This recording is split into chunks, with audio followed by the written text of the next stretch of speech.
오늘 주시는 하나님 말씀 에레미야 17장 6절입니다.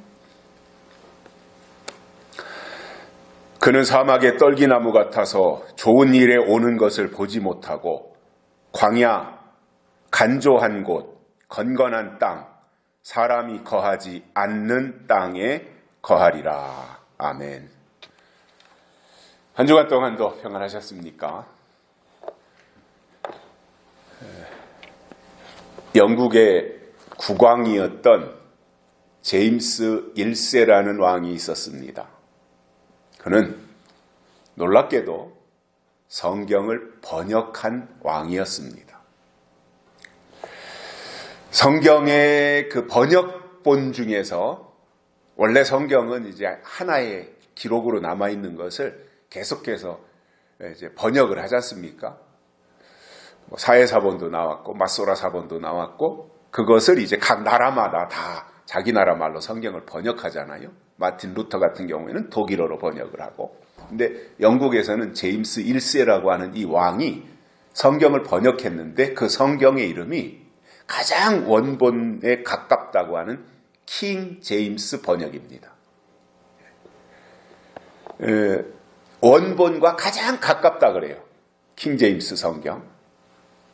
그 정도로 제임스 1세 왕은 독실한 기독교 신자였는데 그는 매우 엄격했습니다. 왕으로 있으면서 엄격했기 때문에 작은 범죄도 매우 엄격하게 다스리기로 유명했습니다. 한 번은 영국에서 암스트롱이라고 하는 좀도둑이 동네의 목장에 들어가서 양을 훔치다가 붙잡혀가지고 사형 선고를 받았습니다. 양을 가지고 사형 선고를 내린 거예요. 왜냐하면 근본 뿌리를 뽑아야 된다라고 하는 생각을 이 제임스 1세가 가지고 있었기 때문에, 그래서 사형 선고를 받고 젊은 암스트롱이 감옥에 갇혀 있다가 야, 내가 이대로 사형당해서 죽을 수는 없다 이렇게 생각하고는 묘안을 짜냈습니다. 국리 끝에 한 가지 묘안을 짜냈는데 그것을 이제 실천에 옮기기 위해서 감옥을 지키는 간수를 어느 날 불렀어요. 그래가지고 간수에게 말합니다. 아시다시피 나는 사형 선고를 받았고 나는 어차피 이제 죽을 몸인데 마지막으로 난 성경을 읽고 싶다. 그러니 왕에게 가서 내 뜻을 좀 전해달라.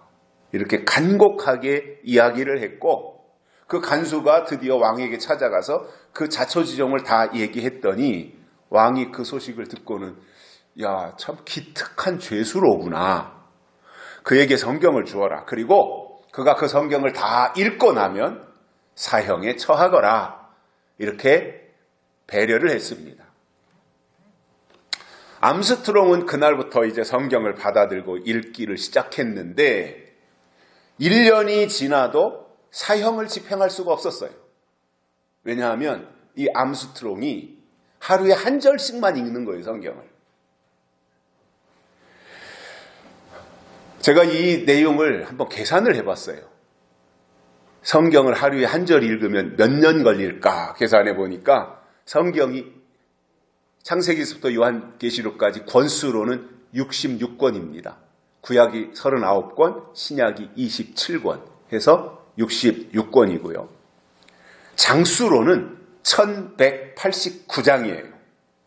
구약이 929장, 신약이 260장입니다. 절수로는 31,102절입니다. 절수로 한 절, 두 절, 세 절 했더니 31,102절이나 되는 이 방대한 내용이에요. 그러면 이것을 하루에 한 절씩 읽어서 50년을 읽으면 18,250절밖에는 못 읽어요. 그래서 이 암스트롱 이 청년처럼 하루에 성경을 한 절씩 읽어서 31,102절을 다 읽는데 몇 년 걸리느냐? 85년이 걸리는 거예요. 수작을 부린 거죠. 이 청년이 사형당하기 싫어가지고. 결국 제임스는 그 청년의 그 모습을 보고 그가 죄를 저지른 것은 처벌받아 마땅하지만 그의 행동이 너무나 좀 예쁘기 때문에 이러한 처벌을 내렸습니다. 집으로 돌려보내거라. 그리고 집에 가서 성경을 읽도록 해라. 이렇게 풀어줬고, 암스트롱은 집에 가서 성경을 그때부터는 뭐 한 절씩 읽을 이유가 없겠죠. 자기 마음대로 뭐 몇 장도 읽고 뭐 이렇게 하면서 성경을 읽은 이후에 그 암스트롱이 새 사람이 되어가지고 평생 다른 사람을 돕는 삶을 살았다고 합니다. 처음에 그는 사형을 면할 목적으로 성경을 읽겠다고 했지만 성경을 읽다 보니까 하나님의 역사가 그 속에 개입하신 거예요. 그래서 그의 인생을 변화시키는 계기가 되었던 겁니다. 이것이 살아있는 하나님의 말씀의 능력이고 영향이라는 것입니다. 우리가 구약성경을 보다 보면 16권의 선지서가 나옵니다. 대선지서 4권, 소선지서 12권. 그래서 16권의 선지서가 나오는데 그 선지서의 내용을 보면 거의 대부분이 하나님의 가차없는 심판에 대한 내용이에요. 하나님이 심판하시겠다는 거예요. 그 이유가 뭐였습니까? 하나님의 백성이라고 하면서 하나님을 저버리고 다른 신을 섬겼기 때문입니다. 지난주에는 우리가 저주받을 사람들의 특징에 대해서 말씀을 들었고요. 오늘은 저주받을 자들의 결과가 무엇인지 3가지를 깨닫고 은혜를 받겠습니다. 첫째로, 저주받은 자들은 사막의 떨기나무같이 된다는 거예요. 그래서 이 에레미야 선지자를 보면 하나님을 거역한 유다 백성들이 앞으로 어떻게 될 것인가에 대해서 설명하면서 사막의 떨기나무같이 된다, 이렇게 결론을 내리고 있는 거예요. 이 사막 자체가 뭔가 이렇게 비옥하고 풍요로움이 있는 곳이 아니잖아요. 숲도 있지도 않지만 나무도 거의 뭐 볼 수가 없지만 그 중에서 떨기나무, 사막에 있는 떨기나무라고 하는 것은 끈질긴 생명력을 가지고는 있지만 볼품이 없는 나무예요. 웅장하지도 않고 풍성하지도 않고 근근히 생명만 유지하고 있는 이 나무가 떨기나무이고요. 보잘것없다라고 하는 것으로 설명되는 나무입니다. 특히 그 떨기나무가 사막에 있다고 하니까 더더욱이나 별스럽지 않은 나무라고 인식하게 되지 않습니까? 왜냐하면 사막은 물이 없어요. 비가 안 오니까. 근본적으로 물이 없어요. 그러니까 거기 어떤 식물도 자라날 수가 없는 곳이에요. 거기에다가 아무리 좋은 씨앗을 갖다가 뿌린다고 한들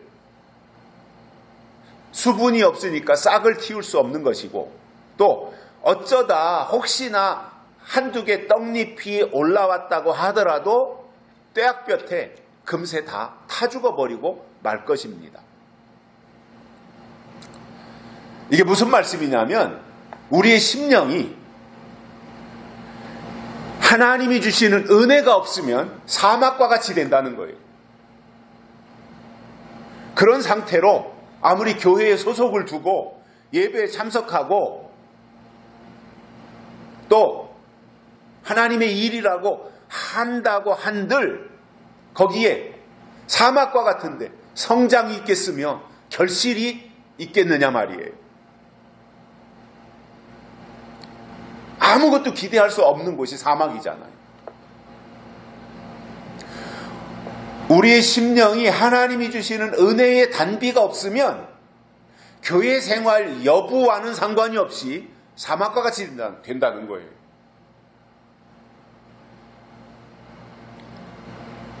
반대로 그다지 비옥한 땅은 아니더라도 때를 따라 단비가 내린다면 그 땅에서는 씨앗이 싹을 내고 그리고 자라기도 하며 열매도 맺고 풍성함을 어느 정도 좀 거름기가 부족하니까 쇠약할지는 모르지만 그래도 자라나고 열매도 맺고 꽃도 피고 하는 이런 과정은 볼 수 있다라는 거죠. 그러나 사막은 그것이 전혀 불가능하다는 말입니다. 신명기에 이런 말씀이 있습니다. 신명기 11장에 보면 여호와께서 너희의 땅에 이른 비, 늦은 비를 적당한 때에 내리시리니 이렇게 말씀하셨습니다. 이게 하나님의 백성들에게 하나님이 주신 은혜라는 말이에요. 적당한 때에 이른 비도 주시고 적당한 때에 늦은 비도 주셔서 싹이 나야 될 때 싹을 틔우고 열매를 맺어야 될 때 열매가 풍성하게 하는, 그리고 결실할 수 있도록 도와주는 그 역할을 비를 통해서 하신다는 거예요.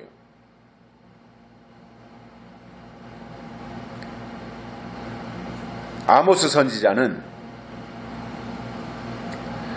추수하기 석 달 전에 내가 너희에게 비를 멈추어 어떤 성읍에는 내리고 어떤 성읍에는 비를 내리지 않게 하겠다, 이렇게 말씀을 하셨습니다. 그러니까 이 말씀 내용으로 보면 뭐예요? 우리의 심령이 밭인데, 우리의 심령은 다 밭인데, 그리고 하나님의 말씀은 씨앗이라고 말씀하고 있는데, 씨앗이 마음밭에 떨어진들, 하나님의 말씀이 우리의 마음밭에 떨어진들 거기에 비가 내리지 않으면 아무런 역할이 이루어지지 않는다는 거예요. 그렇기 때문에 다른 어떤 것보다도 씨를 뿌렸다면, 말씀의 씨가 임했다면, 그리고 그 씨가 임한 곳이 우리의 마음, 심령이라면 그 심령 상태가 좋은 밭이 돼야 할 뿐 아니라 거기에 하나님이 때를 따라 비를 주셔야 된다는 거예요. 그런데 아모스 선지자의 예언은 뭡니까? 어떤 성읍에는 비가 내리고 어떤 성읍에는 비가 안 내리고, 그 일이 언제 일어난다는 겁니까? 추수하기 석 달 전에 이루어진다는 거예요. 그러니까 이 말은 싹은 났고 자라기도 했고 잎사귀나 꽃도 피었지만 늦은 비가 내리지, 어떤 성읍, 추수하기 석 달 전에 비를 안 내린다니까 늦은 비가 안 내린다는 말이잖아요. 그 늦은 비가 안 내리면 결실은 없다라는 말이에요. 쭉정이만 생기는 겁니다.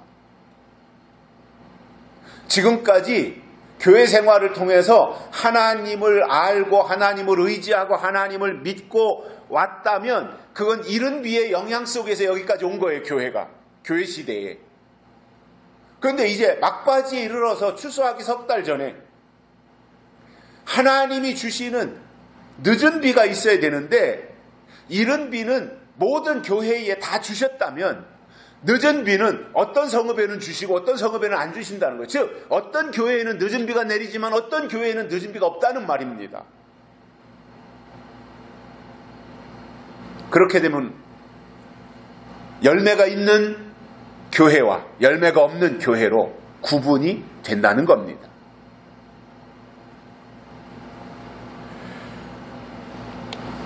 그래서 교회에 하나님이 때를 따라 주시는 은혜가 없다면 그 교회는 사막교회가 되고 말 것이고, 설교자에게 하나님이 주시는 비 소식이 없다면 그는 사막 목사가 되고 말 겁니다.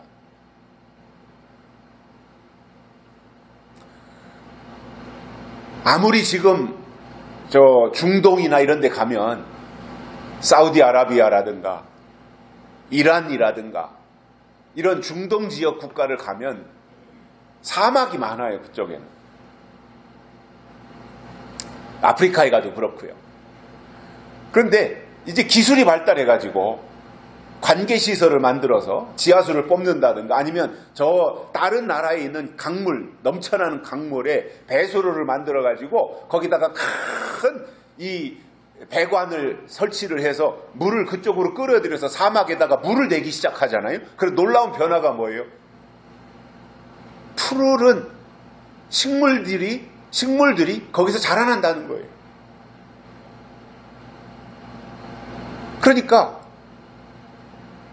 씨앗이 어떤 씨앗이냐? 밭이 어떤 밭이냐 이것도 중요한 요소가 되지만 더 중요한 게 뭐라는 거예요? 물이 있어야 된다는 거예요. 비가 있어야 된다는 거예요. 이게 바로 하나님의 은혜라는 말입니다. 하나님이 때를 따라 주시는 비가 있어야 돼요. 그런데 지금 이 시점에서 2024년도 3월 17일을 살고 있는 오늘 이 시점에서 교회가 사모해야 될 비는 늦은 비다 말입니다. 왜냐? 그 늦은 비는 하나님이 내리시는 성읍이 있고 안 내리는 성읍이 있다 이렇게 말씀하고 있기 때문에 그렇습니다. 늦은 비가 내리지 않는 교회 무슨 의미가 있습니까? 숫자가 많다고 한들 거기에 하나님이 주시는 비가 없다면 사막인데 무슨 의미가 있습니까?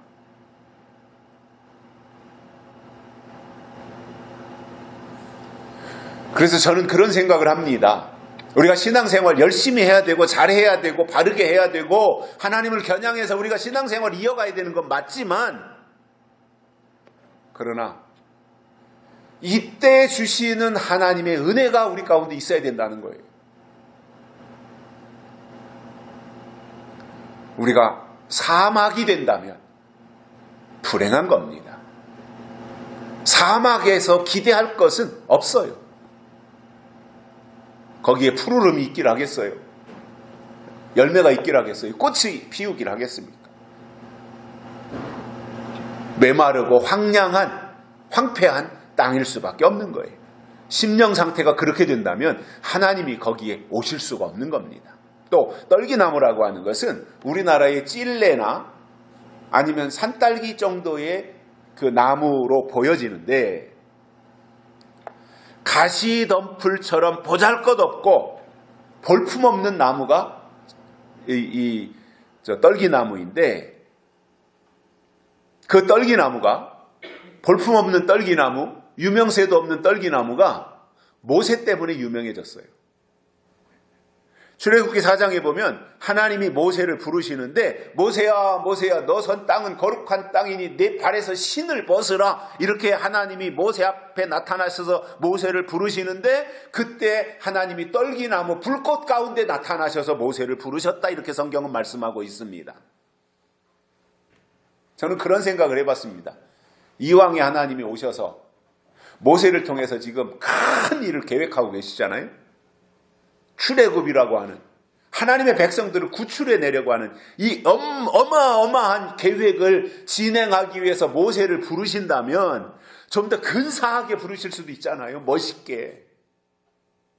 꼭 나무에 불꽃으로 하나님이 나타나셔서 부르신다면 이왕이면 백향목과 같은 근사한 나무, 향기도 있는 그러한 나무를 통해서 나타나 모세를 부르신다면 얼마나 더 멋있어요. 이왕지사. 백향목까지는 안 가더라도 무화과 나무가 됐든 아니면은 감람나무가 됐든 그런 정도의 나무를 통해서 하나님이 등장하셨다면 더 좋았을 것이고 모세도 굉장히 감동을 했을 텐데 가장 볼품없는 나무가 떨기나무였다는 거예요. 물론 하나님을 의지하고 하나님이 때를 따라 내려주시는 뜻이나 하나님의 법에 의해서 인도함을 받는 사람들은 물가에 심은 나무와 같이 항상 푸르고 열매를 맺으며 사람들로부터 사랑을 받을 수 있는 것은 맞습니다. 그러나 사막의 떨기나무는 기대할 것이 아무것도 없어요. 거기에 무슨 열매를 기대하겠습니까? 무슨 꽃을 기대하겠습니까? 무슨 풍성함이나 아름다움을 기대할 수 있겠습니까?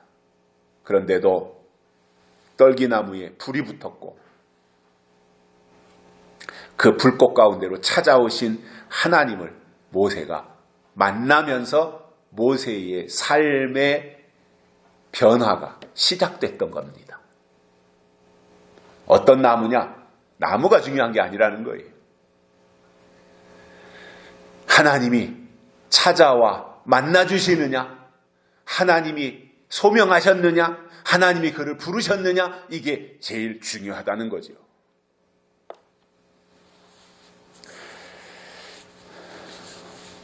그래서 떨기나무 자체는 별스럽지 않지만, 그리고 버림받은 나무에 불과하지만, 그러나 하나님이 함께 하시면 사람을 세우는 역사를 일으킬 수 있다는 겁니다. 그래서 하나님을 떠난 떨기나무는 아무것도 아니지만, 하나님이 함께 하시고 하나님이 나타나시고 하나님이 부르시는 떨기나무는 매우 의미가 있고, 사람을 사로잡기도 하며 사람을 변화시키기도 하며 사람을 하나님의 일꾼으로 세우기도 한다는 거예요. 하나님이 계시냐 안 계시냐, 그게 더 훨씬 중요하다는 말입니다. 두 번째로는 좋은 일에 오는 것을 보지 못한다, 이렇게 말씀하고 있습니다. 저주를 받을 자들의 결과는 좋은 일이 오는 것을 볼 수 없다는 거예요. 사람이 이 세상에 태어나서 좋은 말을 많이 듣고 또 좋은 일을 많이 본다면 그는 그 영향을 받아서 좋은 사람으로 성장할 가능성이 매우 많습니다. 사람은 듣고 보는 것의 영향을 가장 많이 받아요. 특히 어렸을 때 어떤 말을 들었느냐, 이게 그 사람의 인생을 좌우하기도 해요. 어렸을 때 그가 들은 말이 굉장히 중요해요. 왜냐? 그 말이 그에게 영향을 끼치기 때문에 그래요. 어렸을 때 동네 한복판에서 욕하는 소리나 날마다 듣고, 동네 형들도 욕하고 동네 아저씨들도 욕하고 사람들만 만나면 날마다 싸우고, 그냥 이러한 가운데서 큰다면 그 아이는 그 영향을 받아서 그렇게 크는 거예요.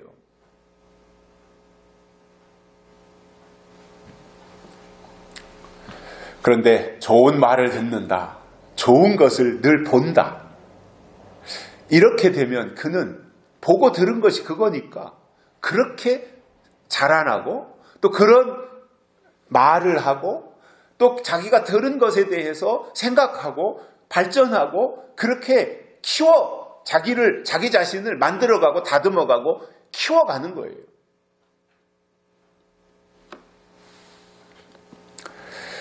또 하나, 사람은요, 나이가 먹을수록 좋은 일이 일어나기를 기대하며 산다면 그 사람의 마음속에는 반드시 안정과 평화가 찾아올 거예요.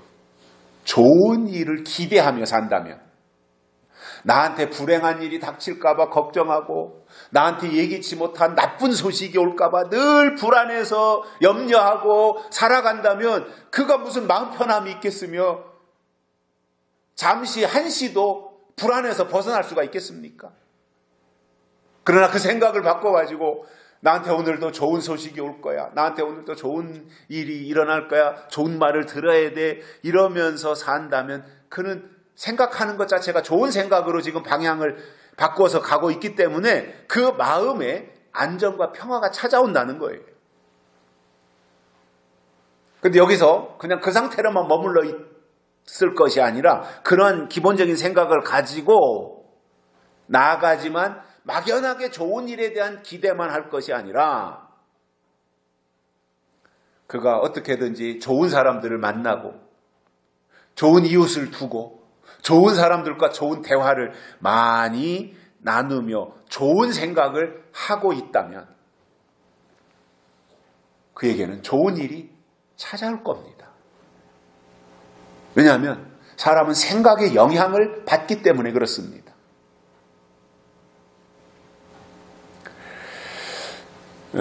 저도 이렇게 나이를 먹어가면서 젊었을 때 전혀 생각하지도 못했던 생각들을 이제 가끔씩 하게 되는데, 그게 뭐냐면 어쩔 수 없이 우리 겉사람은 후패합니다.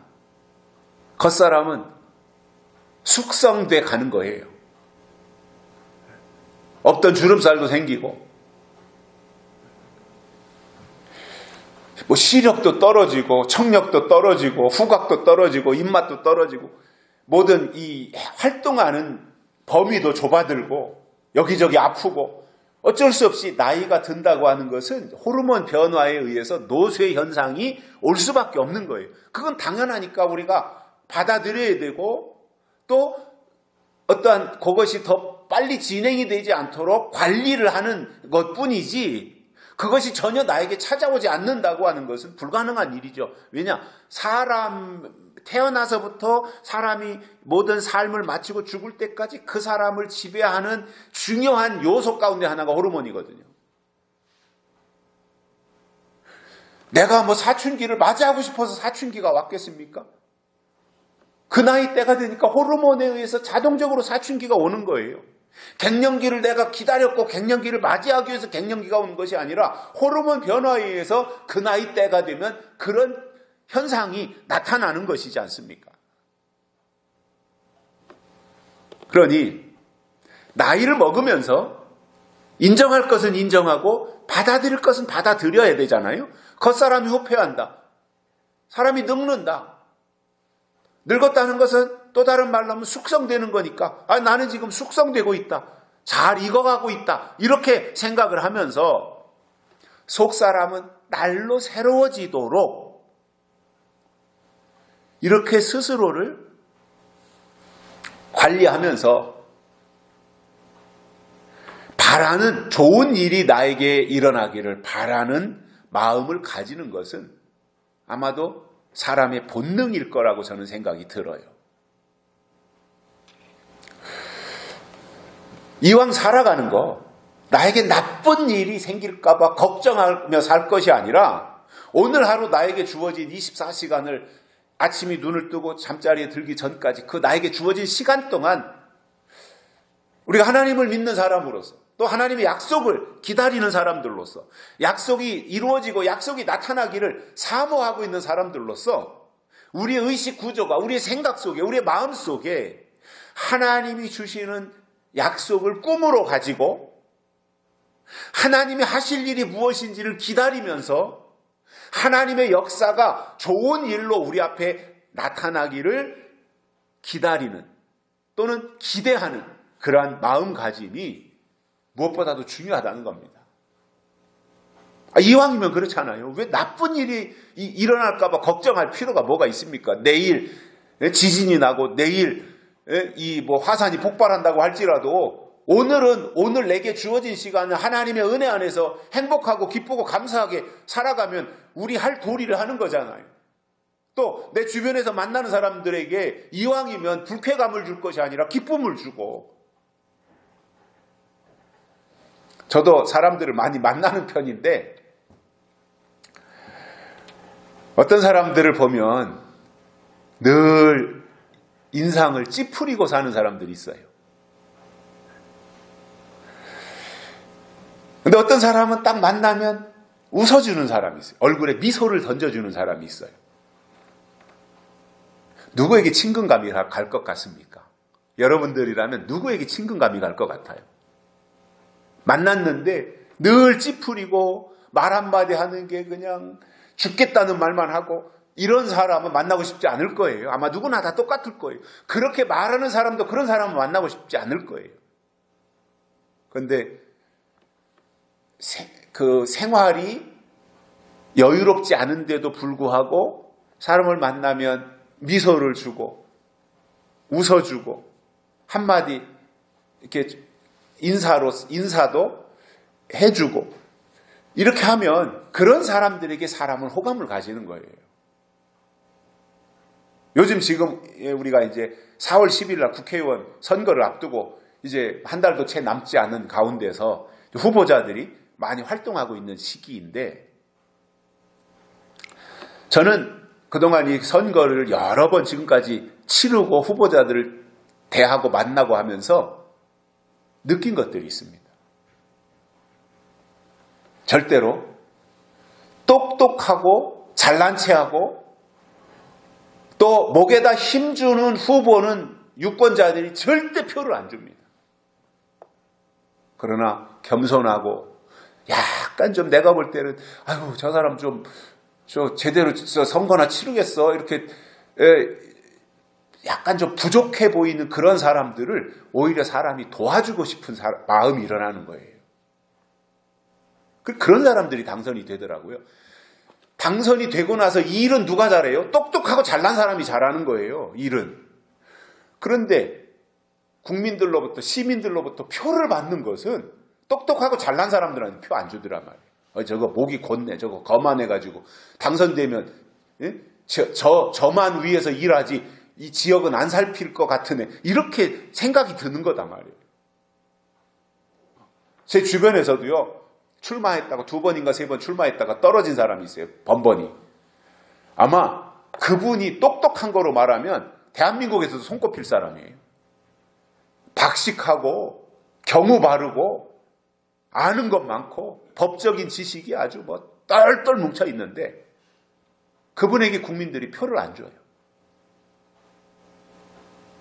그리고는 약간 좀 착해 보이고 나만 못해 보이고 좀 부족해 보이고 그러면서 아이고 나 좀 도와줘요. 나 이번에 당선돼야지. 나 좀 제발 도와줘요 하면서 겸손한 사람들에게 마음이 움직이더라고요. 유권자들의 마음이. 이게 참 선거라는 게 이상한 거예요. 내가 아무리 똑똑해서 나는 당선만 되면 일을 잘할 여러 가지 역량을 갖추고 있는데 그가 약간 좀 사람들 앞에 잘난 척하는 것으로 보여지고 똑똑한 것으로 보여지고 하면은 표가 안 가니 그 사람이 일꾼으로 뽑히겠습니까? 근데 약간 모자라고 겸손하고 부족해 보이고 뭐 이러는 사람은 표를 받아서 당선은 되는데 그 사람이 국회에 가서 일을 제대로 하겠습니까? 이게 참 모순인 거예요. 선거의 모순.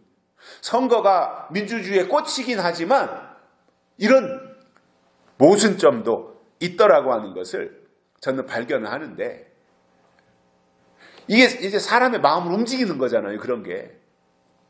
우리가 사람을 만났을 때도 그런 거라고 저는 생각이 들어요. 이왕이면 좋은 일을 기대하고 좋은 것에 대해서 말해줘.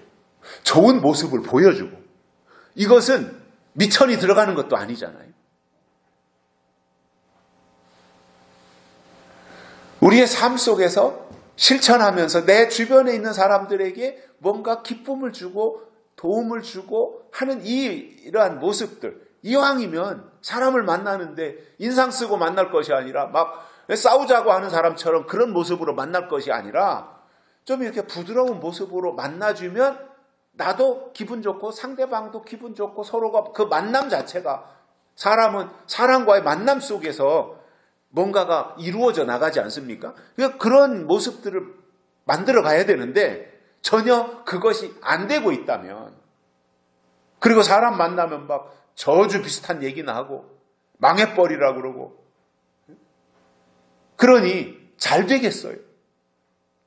제가 초등학교 다닐 때 집집마다 다 애들이 버글버글했죠. 다 집집마다 막 5명, 6명, 7명 다 애들이 그러니까 사실상 먹을 것도 넉넉지 않았던 그 시대에 60년대 요 무렵에 전쟁 끝나고 나서 태어난 그 베이비 붐 시대에 그 아이들 집집마다 애들은 많은데 먹을 건 없고 그러니까 이 부모라고 엄마라고 낳은 엄마라고 힘들지 않겠습니까? 먹을 거 챙겨줘야죠. 뭐 빨래 해야죠. 뒤치다거리 해야죠. 또 애는 또 태어나죠. 얼마나 힘든 삶을 사는 거예요. 그러니까 그 엄마들의 입에서 좋은 말이 안 나가는 거잖아요.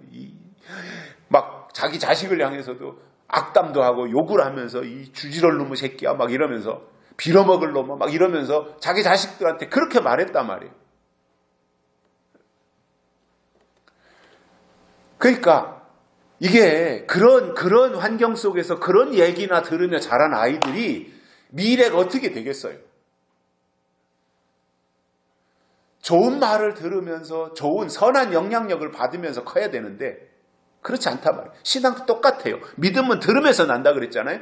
지금 듣고 있는 이 설교가 그분의 신앙의 수준이라고 제가 강조하잖아요. 어쩔 수 없는 거예요. 지금 듣고 있는 설교의 내용이 그분의 신앙의 수준인 거예요.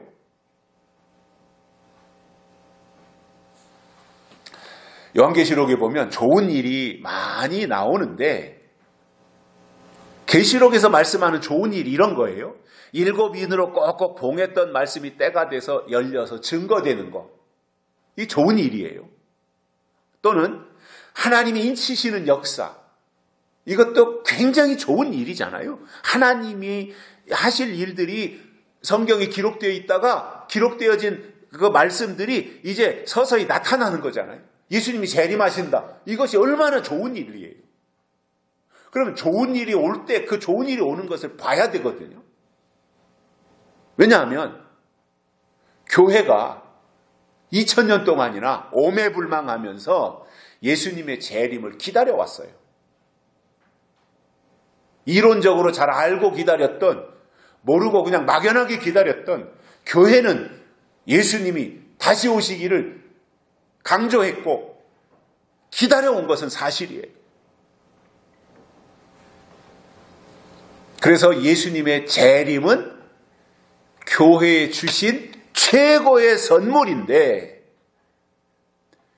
이것을 보지 못한다는 겁니다. 좋은 일이 오는 것을 보지 못한다는 겁니다. 신약시대를 살고 있는 우리들의 입장에서 교회와 함께 살아가야 되고 또 교회를 통해서 신앙생활을 하면서 죽어서 가는 천국에 대한 소망도 우리가 가지고 있지만 더 크게는 교회는 예수님의 재림을 기다리는 거예요. 그런 의미에서 신앙인들의 마음속에 꼭 지녀야 될 2가지 요소가 있다고 저는 봅니다. 하나는 꼭 기억해야 될 것이 있어요. 그리고 또 하나는 기다려야 될 것들이 있어요. 기억할 것은 하나님이 우리를 위해서 그동안 해주신 많은 일들이에요. 천지 창조에서부터 예수님을 이 땅에 보내주시고 성령을 보내주시고 성경을 보내주시고 필요할 때마다 필요한 일꾼들을 보내주시고 그 예수님이 십자가에 달려 죽으시고 부활하시고 승천하신 이 모든 것이 우리가 기억해야 될 일들의 범위에 들어가는 거예요. 그러나 기억만 한다고 될 것이 아니라 기억해야 될 것은 기억하되 기다릴 것이 있다 이겁니다. 기다릴 것은 성경의 약속대로 예수님이 다시 오실 것을 기다리는 겁니다. 이 2가지가 같이 병행되어야 됩니다. 신약 성경에만 예수님이 다시 오신다는 약속이 318번이나 기록되어 있고 예수님의 재림은 성경의 결론이면서 교회에 주신 최고의 소망입니다. 우리 기독교를 떠받치고 있는 3개의 기둥이 있다고 그랬습니다. 제가 십자가, 부활, 재림. 이것이 교회를 떠받치고 있는 3개의 기둥이에요.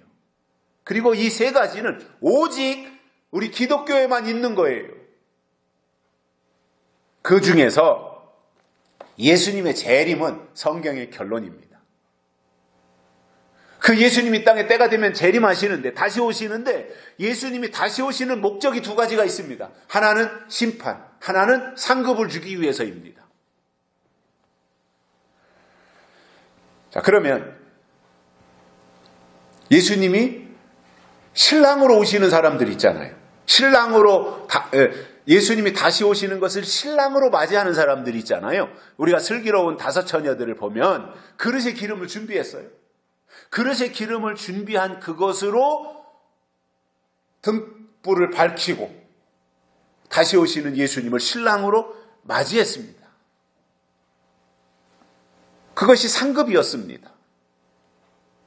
그런데 막상 오실 때가 가까워지면 음녀에게 미혹당해서 엉뚱한 것을 쫓아가는 사람들이 있다는 거예요. 그들이 미련한 5 처녀들이고 그들을 예수님이 오셔서 심판하신다는 말입니다. 안 믿는 자는 이미 심판을 받았고요. 다시 오시는 예수님이 미련한 5 처녀들을 심판하시겠다 이거예요. 미련한 5 처녀가 누구예요? 신랑이 오기를 기다린 사람들이에요. 등잔불도 가지고 있었어요. 그러나 미련한 5 처녀들이 신랑을 맞이하지 못한 이유는 한 가지예요. 그릇에 기름이 없었어요. 그들이 심판당하는 사람들이다라고 설명해주고 있습니다. 결국 예수님이 이 땅에 다시 오시는 것은 신부들 슬기로운 다섯 처녀와 같은 신부의 자격을 갖춘 사람들을 데리고 천년왕국으로 들어가는 거예요. 그러나 신랑이 오실 때 맞이하지 못하면 그에게 천년왕국은 없는 것이고 이것이 좋은 일에 오는 것을 보지 못한다는 말입니다. 예수님의 재림도 그에게는 볼 수 없는 것이고 천년왕국에 오는 것도 그는 볼 수 없게 된다는 거예요. 자, 그러면 요한계시록 18장에는 바벨론에 대한 설명입니다. 계시록 18장은. 그리고 그 바벨론으로 일컬어지는 음녀를 심판하는 내용인데 18장 2절에서 이렇게 나옵니다. 무너졌도다 무너졌도다 큰 성 바벨론이여 귀신의 처소와 각종 더러운 영이 모이는 곳과 각종 더럽고 가증한 새에 모이는 곳이 되었도다. 큰 성 바벨론이 그렇게 되었다는 게 교회를 말하는 거예요. 마지막 때 미련한 다섯 처녀와 같은 교회. 또 3절에서 이렇게 말합니다. 그 음행의 진노의 포도주를 인하여 만국이 무너졌으며 또 땅의 왕들이 그로 더불어 음행하였으며 땅의 상고들도 그 사치의 세력을 인하여 치부하였도다 하더라. 이렇게 말씀하거든요. 그러니까 이 음녀의 영향력이 얼마나 커지는지를 알 수 있습니다. 이게 바벨론이라는 말이에요. 오늘은 숙제가 있습니다. 이따가 집에 가셔가지고 계시록 18장 4절부터 19절은 한 맥락이니까 그건 꼭 읽어보십시오. 18장 전체를 읽어보셔도 되고요. 아무튼 4절부터 19절까지는 보셔야 돼요. 왜냐하면 제가 이것을 설명으로 드려야 되는데 시간이 안 돼요. 이걸 설명하면 또 12시 넘어가니까 그 부분은 가셔서 읽어보시면 되겠고요. 계시록 18장 전체의 내용은 바벨론이 심판당하는 장면이고 그 바벨론이 바로 음녀이며 거짓 선지자이고 황충이다 이 말씀을 해주고 있는 겁니다. 우리가 하나님을 믿는 데 있어서 중요한 요소가 있어요. 그 초등학교 때 한 4학년, 5학년 초등학교 4학년, 5학년 정도 되면 이제 그때부터 구구단 하죠. 구구단. 저도 막 많이 헷갈렸고 헤맸던 기억이 있는데 초등학교 다닐 때. 이제 구구단을 외우는 게 참, 이제 구구단을 외우게 시키는데 구구단을 외워놓으면 편한 게 계산이 바로바로 되잖아요. 손가락으로 일일이 7 곱하기 7은 뭐 7, 우리가 구구단을 외워놓으면 7, 7이 49 이렇게 나와버리는데 구구단을 못 외우면 그걸 또 다시 막 손가락 꽂고 해서 계산해야 되잖아요. 막 이렇게. 그러니까 구구단을 외우는 것은 중요한 가장 기본적인 거예요. 그래서 구구단이 초등학교 상급생 때 구구단을 하면 중학교 가서 방정식을 배우는 거예요. 구구단을 기본으로 해서 중학교 가서 방정식을 배우는 거예요. 그리고 구구단을 기본으로 해서 방정식을 통과하면 고등학교에 가서 미분, 적분, 함수까지 배우는 거예요. 그 다음으로 통계까지 가는 거예요. 그러니까 수학을 하는 데 있어서 가장 중요한 것, 물론 기본은 더하기 빼기 곱하기 나누기 여기지만 그래도 우리가 일반적인 의미에서 뭔가를 셈을 할 때 구구단이 가장 중요한 부분을 차지하고 있는 것처럼 하나님을 믿는 데 있어서도 우리에게 구구단처럼 중요한 요소가 있는데 그게 뭐냐면 하나님의 뜻이라는 거예요.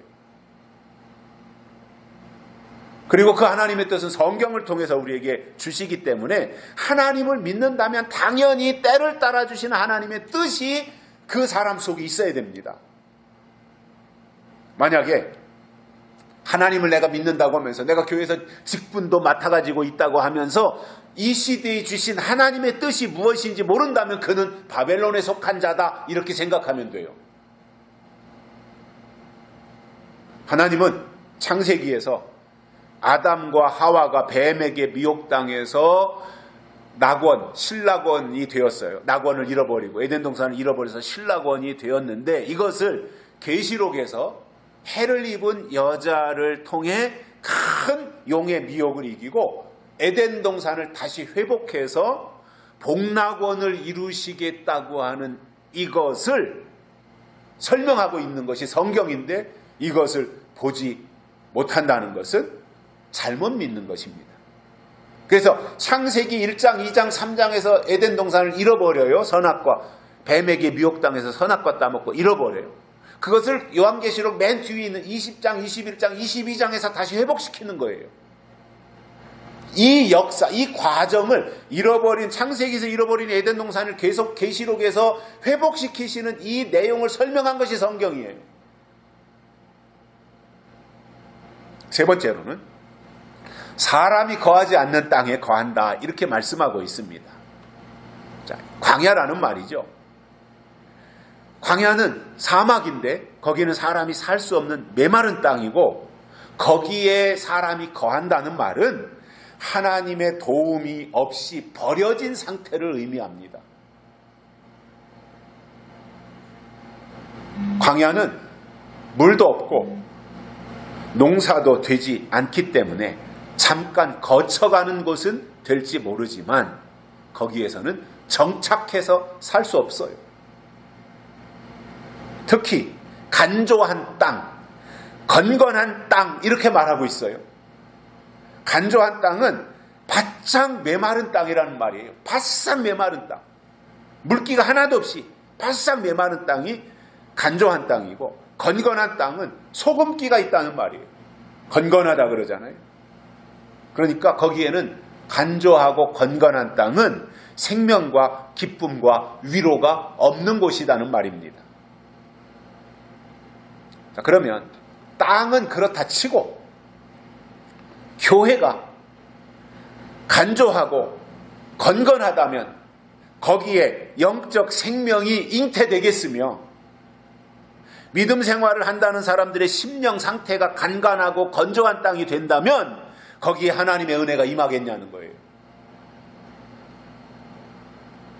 예레미야 선지자가 말씀하고 있는 이런 광야에 거한다는 것은 버림받았다는 상징적 의미가 됩니다. 그리고 하나님의 은혜가 없는 메마른 상태를 말씀하고 있는 거예요. 자, 우리가 다시 출애굽기로 돌아가서 출애굽기에서 말씀하는 것을 보면 히브리 민족이 애굽에서 430년 동안이나 종살이를 하다가 모세를 통해서 출애굽을 했습니다. 그러면 히브리 민족에게 있어서 출애굽은 두말할 것도 없이 하나님의 전적 은혜로 된 겁니다. 그렇다면 그 은혜를 입은 사람들이 당연히 그 다음 인도함을 받고 가나안 땅으로 들어가는 그 길을 감사함으로 따라가야 되는데, 출애굽에서 모세를 쫓아 광야까지는 나왔는데 가나안 땅에는 들어가지 못하고 광야가 끝이었던 사람들입니다. 그 당시에 모세를 따라서 출애굽한 히브리 민족의 숫자는 60만 3,550명이었습니다. 그 중에서 여호수아와 갈렙을 제외하고는 60만 3,548명이 광야 40년 동안 광야에서 다 죽었고 가나안 땅을 밟지 못했습니다. 출애굽 1세대 중에서는 여호수아와 갈렙만 가나안 땅에 들어간 거고, 광야에서 태어난 출애굽 2세대들이 여호수아와 갈렙을 따라서 가나안 땅에 들어갔던 거예요. 그 이유는 하나님이 주신 약속에 대한 기대감이 없어요. 출애굽 1세대들에게 약속에 대한 기대감, 약속에 대한 믿음이 없었고, 약속의 땅에 대한 지식과 정보를 받아들이지 않았던 겁니다. 그러다 보니 출애굽은 했고 광야까지 나왔지만 그들의 머릿속에는 온통 애굽으로 돌아갈 생각만 가득 찼던 것입니다. 그 증거 중에 하나가 12정탐꾼, 민수기 13장에서 12정탐꾼을 미리 보내서 40일 동안 가나안 땅을 정탐하고 이제 돌아와서 보고를 하지 않습니까? 그때 반응을 보면 알 수 있는 거예요. 10명은, 10정탐꾼은 자기들이 가나안 땅에 미리 들어가서 눈으로 보고 느끼고 온 현실을 그대로 보고했고, 두 사람 여호수아와 갈렙은 믿음과 은혜를 가지고 설명을 했습니다. 그랬더니 백성들의 반응이 즉각 나타났는데, 어처구니없게도 가나안 땅에 대해서 믿음으로 보고한 두 정탐꾼을 향해서 돌을 들어서 치려고 했고, 10 정탐꾼의 말을 듣고 가나안 땅은 기골이 장대해서 우리가 가서 거기서 우리는 메뚜기와 같은 존재이고 가봤자 우리는 살 수 없으니 애굽으로 돌아가자, 이러한 결론을 내렸던 겁니다. 마찬가지로 지금도 예수님을 잘 믿으면 약속의 땅인 새하늘과 새 땅으로 가야 되는데 교회 생활로 끝난다면 의미가 없다는 말이에요. 광야로 끝난다면 무슨 소용이 있습니까? 그것이.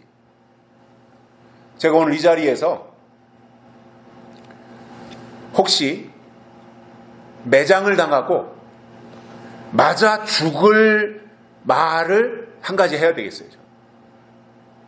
그게 뭐냐면 오늘 이 시대의 교회를 망치는 것은 교회를 등에다 업고 정치하는 정치 목사들 때문에 그렇습니다. 교회를 망쳐놓는 것은 정치 목사들이에요.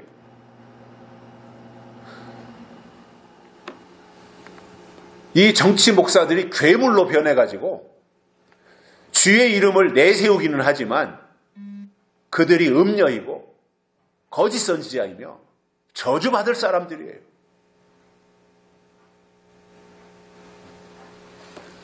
교회도 사람이 모인 곳이고 또 교회 숫자가 많아지고 하니까 어쩔 수 없이 정치를 해야 돼요. 정치는 꼭 나쁜 건 아니에요. 누군가는 해야 돼요. 그런데 그것이 왜곡되어지고 전혀 믿음의 방법이 아닌 세속적 방법보다도 더 변질된 모습으로 추락해가지고 하는 그 정치는 배제되어야 된다는 겁니다. 더군다나 이런 정치꾼 목사들에게 하나님의 약속은 없어요. 지난주에 말씀드린 것처럼 그러한 교회를 등에 업고 정치하는 목사나 그들이 목회하는 교회는 유치원 수준 정도에 불과하다라는 거예요. 영적 수준이라는 게 유치원 정도라는 거예요. 그들이 뭘 하겠어요? 그들이 무슨 적그리스도와 싸우겠어요? 그들이 하나님의 뜻을 알겠어요? 그들이 하나님의 비전에 대해서 관심을 가지겠습니까? 저는 우리 신앙의 목표가 하나님의 약속에 있고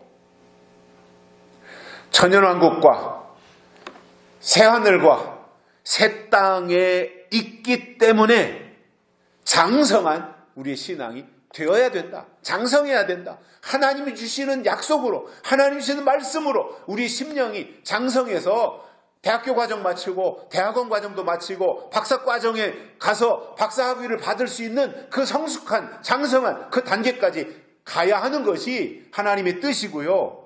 그리스도의 장성한 분량에까지 이르라는 하나님의 말씀을 이루는 것이에요. 왜 맨날 어린이집에만 있어요? 왜 맨날 유치원에만 있냐 말이에요.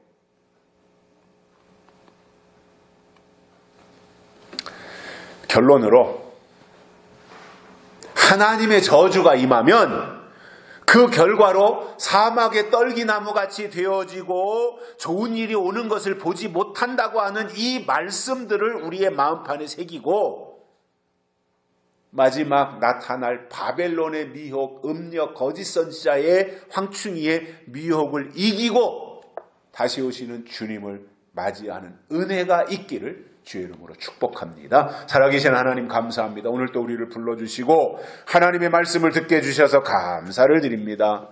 오늘 주신 이 말씀 통하여 우리가 저주받을 자들의 결과가 무엇인지 들은 이 내용을 우리의 마음판에 새기고 우리의 심령이 늘 시냇가에 심은 나무와 같아지게 하시고 뿌리를 깊이 내려 늘 수분을 공급받아 꽃도 피고 열매를 맺는 그러한 장성한 믿음의 사람들이 되도록 은총을 베풀어 주옵소서. 다시 오실 예수님의 이름으로 간절히 기도드리옵나이다. 아멘. 찬송가 545장 1절과 3절 부르시면서 헌금 드리시겠습니다. 545장입니다.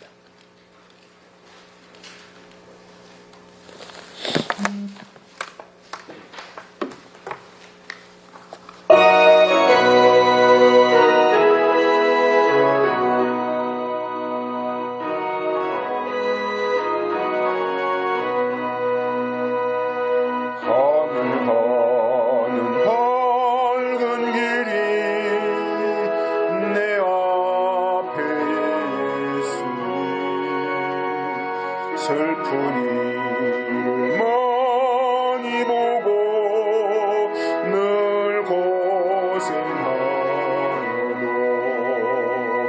하늘 영광 밝음이 어두운 그늘에 지니 예수 공로 의지하여 항상 빛을 보노라. 3절입니다.